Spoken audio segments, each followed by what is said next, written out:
What happens in your brain when you make a decision? How can you make better ones? From choosing a cereal to finding a flight path to safety, science writer Jonah Lehrer tackles decision-making small and large in his book, How We Decide. And whenever you make a decision, there's this argument taking place inside your head. And sometimes the argument is between rational areas like the prefrontal cortex and between areas like the amygdala or nucleus accumbens, areas that generate these powerful emotions.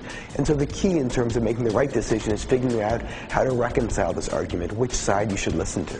Neuroscience shows that successfully choosing a cereal might use the more emotional areas of the brain. But what about life and death decisions?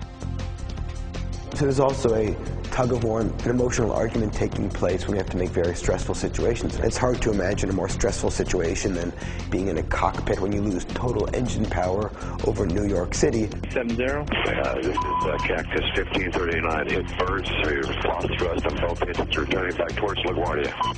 The amygdala is automatically turned on, so it starts pumping out these intense feelings of fear and anxiety. And what pilots train to do, and they train to do this in flight simulators, is how to keep a lid on those emotions, how to make sure those emotions don't get out of control until the fear doesn't turn into panic. Bird strike, he lost all engine, he lost the thrust in the engines, he's returning immediately. Cactus 1529, which engines? He lost thrust in both engines, he said. Got it. What they practice is the ability to think through those feelings, and that requires the prefrontal cortex, this uniquely human brain area. And so in the case of Captain Sullenberger, what that allowed him to do was to take a deep breath, to realize his fear wasn't going to save him, that his fear wasn't useful.